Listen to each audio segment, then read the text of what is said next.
շնորհակալություն եմ հայտնում այս աժմիական եւ շատ հետաքրքիր ներկաների համաժողովում մասնակցելու հնարավորության համար։ Անկեղծ ասած, այսօրվա թեմայի շուրջ վերջերս այլընտրանքային նախագծեր խումբը հրապարակել է իմ 3 հոդվածները, որոնք արտացոլում են իմ առաջարկը Հայաստանի իրական այլընտրանքային արտաքին քաղաքականության վերաբերյալ, բայց հաշվի առնելով նաև ժամանակային սահմանափակումները կփորձեմ ամփոփ ներկայացնել իմ մոտեցումները։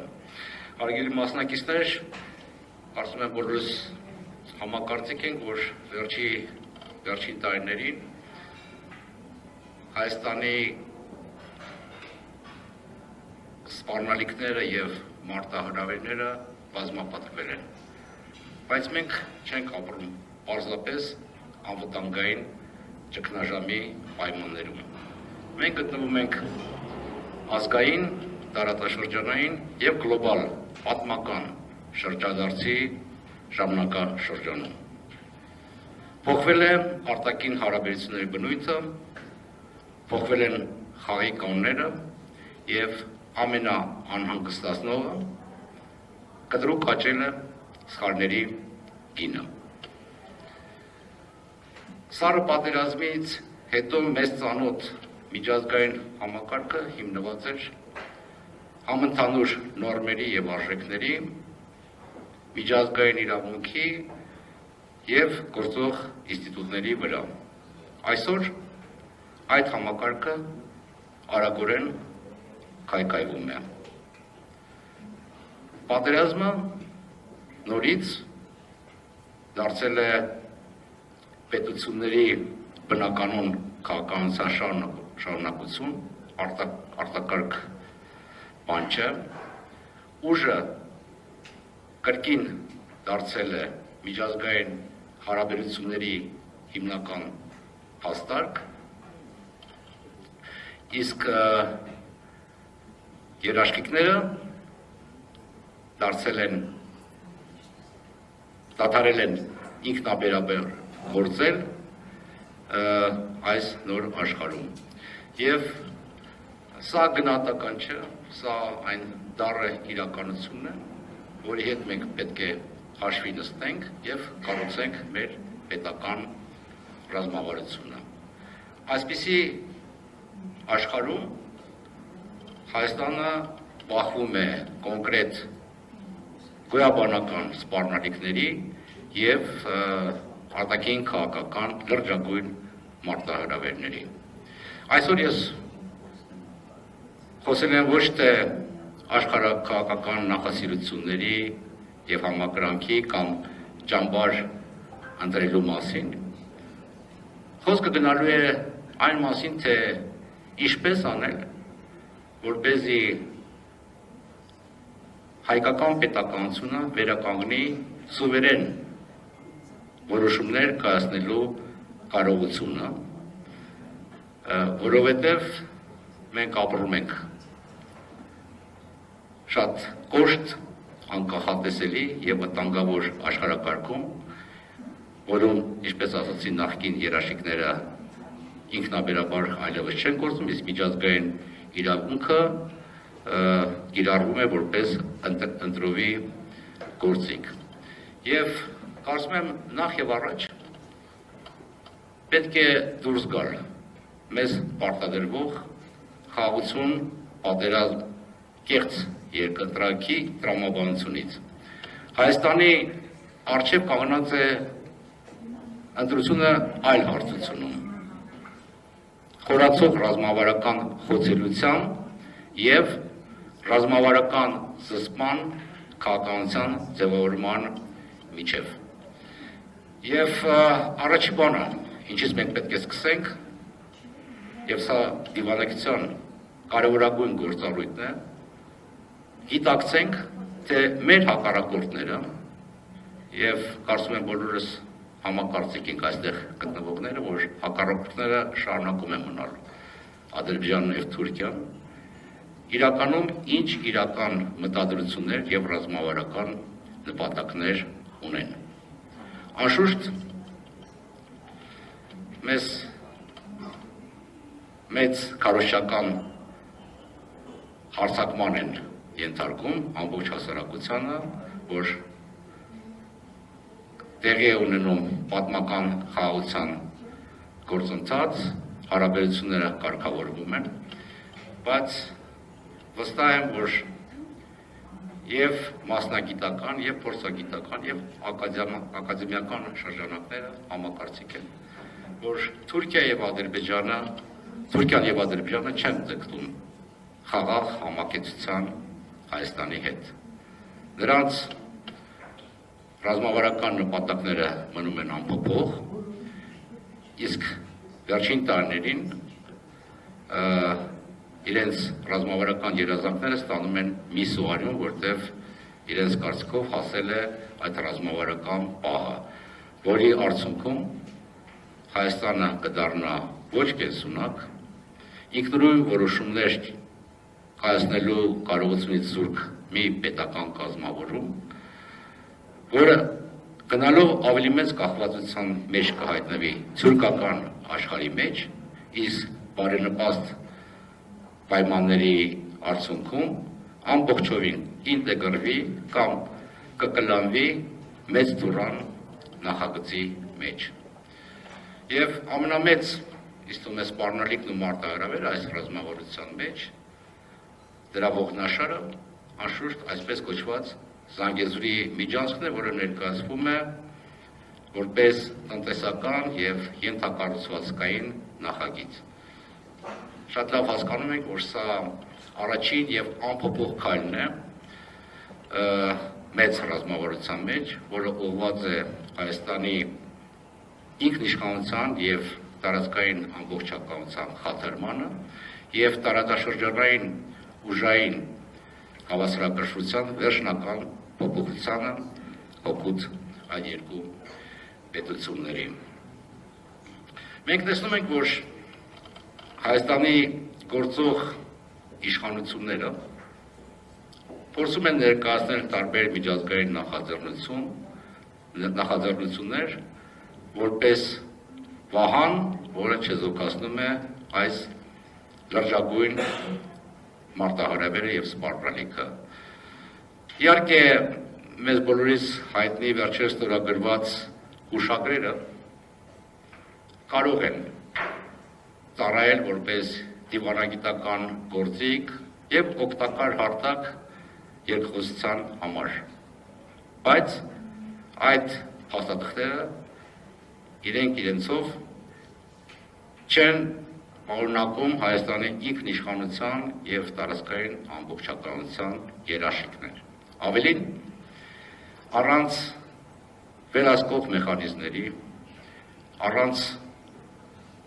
ուժային վերահավասարակշռման և առանց հստակ ձևակերպված կարմիր գծերի այս գործընթացը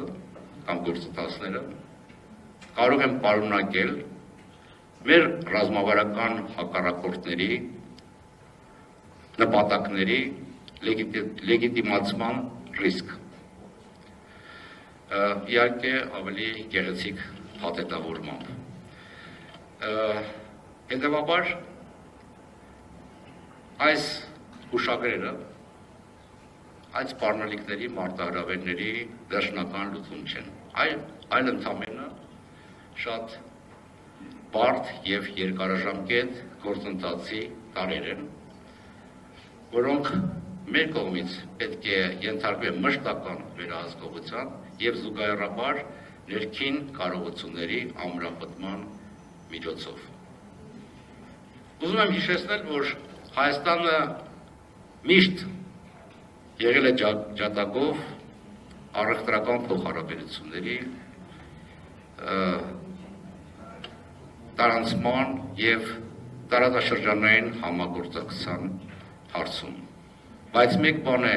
ենթակառուցվածքային համագործակցություն և սկզբունքորեն ֆունդամենտալ իմաստով տարբեր բան է, երբ որ դու կարող ես նույնիսկ մասնակի կերպով կորցնել վերահսկողությունը քո տարածքի նկատմամբ։ Սա էական հարց է։ Այս նույն համատեքստում նաև պետք է ստապ գնահատել լայնորեն քարոզվող խաղաղության դարաշրջանի գաղափարները եւ Հայաստանի ժողովրդավարական արագ վերափոխման օրակարգերը որպես սպառնալիքների լիարժեք եւ համընդհանուր պատասխան։ Ոչ մեկս դեմ չէ ոչ խաղաղությանը եւ ոչ մեկ չի հրաժարվում ժողովրդավարական արժեքներից։ Խոսքը հաջորդականության մասին է։ Առանց հիմնարար անվտանգության ոչ խաղաղությունը, ոչ էլ ժողովրդավարությունը չեն կարող կայուն լինել։ Դրանք դառնում են խոցելի։ Միգուցե այս քաղաքականությունը կարող էր կիրառել լինել արդեն փլուզված նախորդ աշխարհակարգում, երբ արկա էր ուժային նվազագույն հավասարակշռություն, իսկ միջազգային ինստիտուտները կատարում էին կարգավորողի դեր։ Ներկայումս, երբ իսպառ բացակայում է եւ հավասարակշռությունը եւ անվտանգային հենարանը, այս քաղաքականությունը նույնիսկ ամենալավ մտադրություններով հարցում է ճանապարհ ոչ թե դեպի խաղաղություն, այլ դեպի խոցելություն։ Առանձին ուզում եմ անդրադառնալ նաև պաշտոնական Երևանի հռչակված բալանսավորման քաղաքականությանը, որի հիմքում դրված է գաղափար, որ Հայաստանը պետք է կախված լինի բազմաթիվ արտաքին կենտրոններից։ Այս մոդելի կիրառման արդյունքում մեր երկրի փոքր տարածքում հատվում են եւ անխուսափելիորեն բախվելու են արտաքին առաջատար դերակատարների հակադիր շահերը։ Մեկ կողմից այս մոտեցումը պարունակում է Հայաստանը տարածաշրջանային դիմակայության էպիկենտրոն վերածվելու լրջագույն վտանգ, մյուս կողմից լայն հնարավորություններ է ընձեռնում արտաքին ազդեցության համար մեր ներկայական օրակարգը, կեսական որոշումներ ընդունելու եւ միջազգային հարթակներում մեր վարկագծի վրա։ Արդյունքում արտաքին քաղաքականությունը դադարում է լինել ներքինի բնականոն շարունակությունը, իսկ ներքին գործընթացները դառնում են արտաքին ակնկալիքների, սպասումների, թելադրանքի կամ ճնշման պատանդ։ Սա ուրիշ ճանապարհ է դեպի ռազմավարական սուբյեկտայնության կորուստ։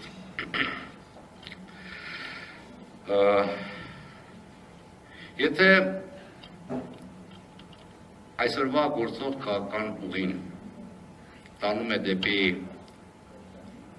խոցելություն, խորացող խոցելություն,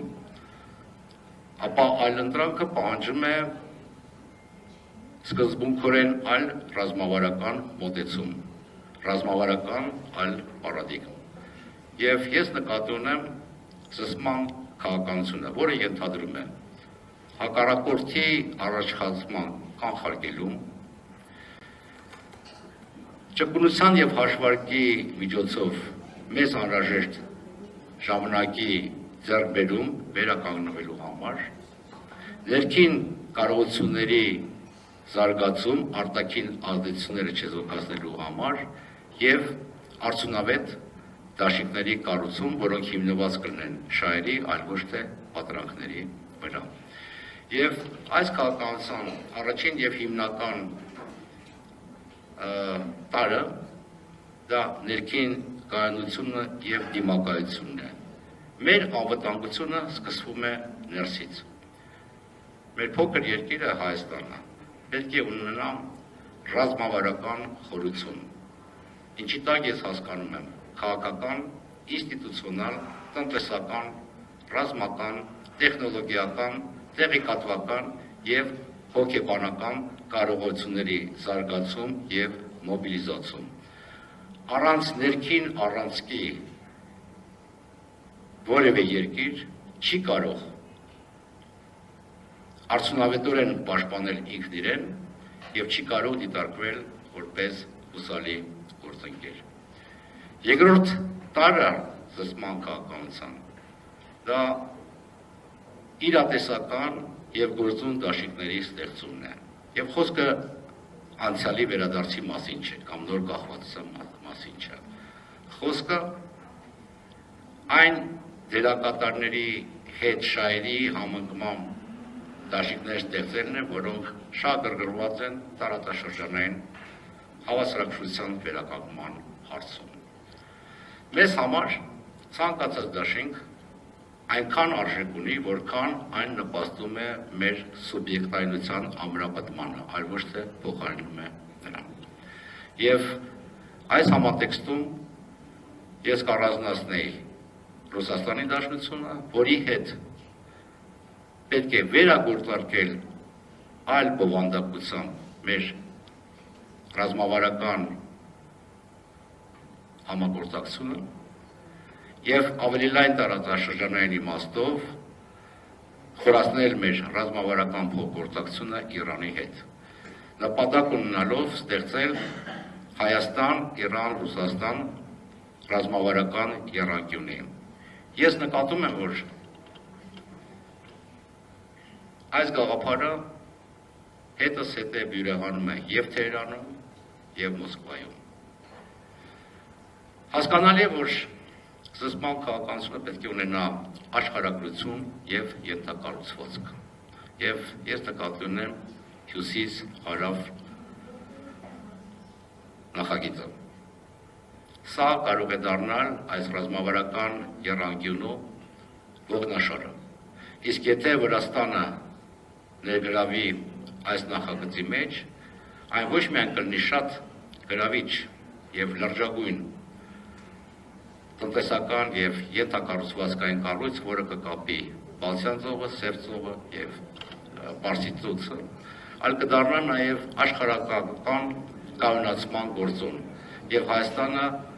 կազատի կամ կնպաստի Հայաստանի ձեռբազատմանը արտաքին ճնշումներից։ Եվ վերջապես խաղաղության մասին։ Մենք պետք է շատ ազնիվ խոսենք մեր հասարակության հետ։ Մեր տարածաշրջանում իր խորը վերքերով,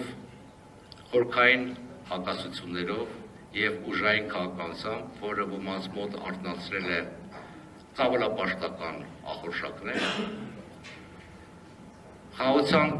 պարզամիտ, պարզունակ ընկալումը շատ վտանգավոր պատրանք է, որի համար պետք է վճարի պետությունը և ժողովուրդը։ Ես չեմ հավատում խաղաղությանը, որը հիմնված է բարի կամքի վրա։ Ես հավատում եմ խաղաղությանը, որը հնարավոր է պաշտպանել։ Ես չեմ հավատում խաղաղությանը, որը հիմնված է հռչակագրերի, հայտարարությունների, պարգևների կամ գեղեցիկ արարողությունների վրա։ Ես հավատում եմ խաղաղությանը, որը հիմնված է ունի անվտանգության ճարտարապետություն և ունի երաշխիքներ։ Հայաստանի համար իրական խաղաղությունը դա արտաքին հարկադրանքից զերծ լինելու վիճակն է, և այդ վիճակին հնարավոր է հասնել պատասխանատու, հաշվարկված և երկարաժամկետ զսպման քաղաքականության միջոցով։ Այդ խաղաղության ժամանակ արտաքին քաղաքականությունը նորից կդառնա ներքինի բնականոն շարունակություն, որը հիմնված կլինի, խարսխված կլինի մեր ազգային շահերի պաշտպանության և առաջխաղացման վրա և ոչ թե արձագանքի արտաքին պարտադրանքի։ Շնորհակալություն։